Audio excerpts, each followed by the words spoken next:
नमस्कार दोस्तों, स्वागत है आपका मेरे YouTube चैनल देशभक्त पर।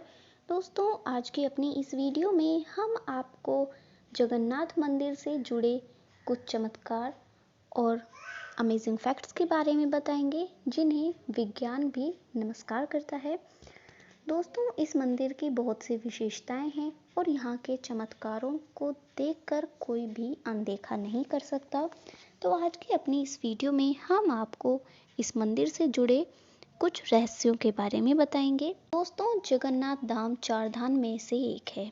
यहाँ भगवान अपने बड़े भाई बलराम और बहन सुभद्रा के साथ विराजते हैं। कहा जाता है कि द्वापर युग के बाद भगवान कृष्ण जगन्नाथ के रूप में पुरी में निवास करने लगे थे। दोस्तों, इस मंदिर की बहुत सी विशेषताएं हैं। यहाँ के कुछ चमत्कारों को जानकर कोई भी हैरान हुए बगैर नहीं रह सकता।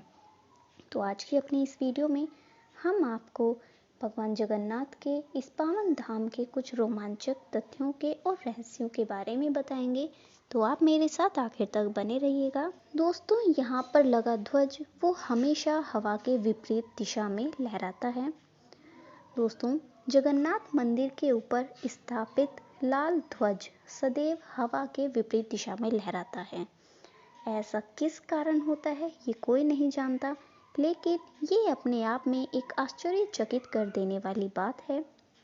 दोस्तों, इसके अलावा यह भी आश्चर्य की ही बात है कि प्रतिदिन शाम के टाइम मंदिर के ऊपर स्थापित ध्वज को मानव के द्वारा उल्टा चढ़कर बदला जाता है। ध्वज भी इतना भव्य है कि जब ये लहराता है तो इसे लोग देखते ही रह जाते हैं। इस ध्वज पर शिव का चंद्र बना हुआ है। दोस्तों, क्या आप जानते हैं कि इस मंदिर के ऊपर जो गुंबद है उसकी परछाई नहीं बनती। दोस्तों, ये मंदिर दुनिया का सबसे भव्य और ऊंचा मंदिर है। ये मंदिर 4 लाख वर्ग फुट क्षेत्र में फैला हुआ है और उसकी ऊंचाई लगभग 214 फुट है। मंदिर के पास खड़े होकर इसका गुंबद देख पाना असंभव है, लेकिन आश्चर्य की बात यह है कि मुख्य गुंबद की परछाई दिन के किसी भी समय में दिखाई नहीं देती। यहाँ के सुदर्शन चक्र के बारे में भी बात करते हैं। तो दोस्तों, पुरी में किसी भी स्थान से अगर आप मंदिर के शीर्ष पर लगे सुदर्शन चक्र को देखेंगे तो वो आपको हमेशा अपने सामने ही लगा दिखेगा। इसे नील चक्र भी कहते हैं। ये अष्ट धातु से बना हुआ है और बेहद ही पावन और पवित्र माना जाता है। दोस्तों, अगर आप मेरे चैनल पर पहली बार आए हैं तो मेरे चैनल को सब्सक्राइब करें और साथ में बने बेल आइकन को प्रेस करना ना भूलें और मेरे साथ आखिर तक बने रहें। दोस्तों, अब बात करते हैं यहाँ की हवा की दिशा के बारे में। तो दोस्तों, सामान्य दिनों में हवा हमेशा समुद्र से जमीन की तरफ आती है और शाम को इसके विपरीत हो जाती है, लेकिन पुरी में हमेशा इसका उल्टा होता है। अधिकतर समुद्री तटों पर आमतौर पर हवा समुद्र से जमीन की ओर आती है, लेकिन यहाँ पर हवा जमीन से समुद्र की ओर जाती है। दोस्तों, इस मंदिर के गुंबद के ऊपर पक्षी नहीं उड़ते हैं। दोस्तों, आपने बहुत जगह देखा होगा कि मंदिर के ऊपर गुंबद के आसपास पक्षी उड़ते रहते हैं, लेकिन इस मंदिर के गुंबद के ऊपर कोई पक्षी उड़ता हुआ नहीं देखा गया। इसके ऊपर से विमान नहीं उड़ाया जा सकता। मंदिर के शिखर के पास पक्षी उड़ते नजर नहीं आते हैं, लेकिन देखा गया है कि भारत के अधिकतर मंदिरों के गुंबद पर पक्षी बैठ जाते हैं या आसपास उड़ते हुए नजर आते हैं। दोस्तों, बात करते हैं अब समुद्र की ध्वनि के बारे में। दोस्तों, मंदिर के सिंह द्वार में पहला कदम प्रवेश करने पर ही, यानी कि मंदिर के अंदर पहला कदम रखते ही, तो हमें अब समुद्र की आवाज़ नहीं सुनाई देगी, उसकी लहरों की आवाज़ नहीं सुनाई देगी।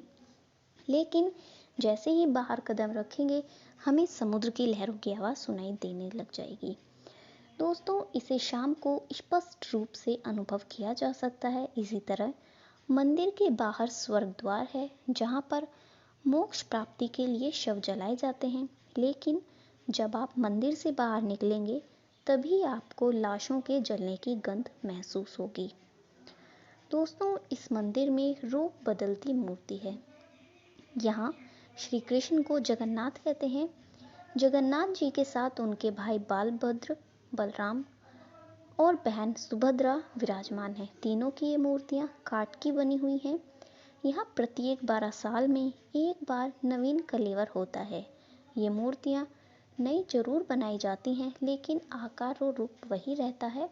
कहा जाता है कि इन मूर्तियों की पूजा नहीं होती, ये केवल दर्शनार्थ रखी गई हैं। दोस्तों, जगन्नाथ जी की विश्व की सबसे बड़ी रथ यात्रा मानी जाती है। ये 60 माह में भगवान रथ पर सवार होकर अपनी मौसी रानी गुंडीचा के घर जाते हैं। ये रथ यात्रा 5 किलोमीटर में फैले पुरुषोत्तम क्षेत्र में ही होती है। दोस्तों, रानी गुंडीचा भगवान जगन्नाथ के परम भक्त राजा इंद्रद्युम्न की पत्नी थी, इसलिए रानी को भगवान जगन्नाथ की मौसी कहा जाता है। अपनी मौसी के घर भगवान 8 दिन रहते हैं और 60 शुक्ल दशमी को वापसी की यात्रा होती है।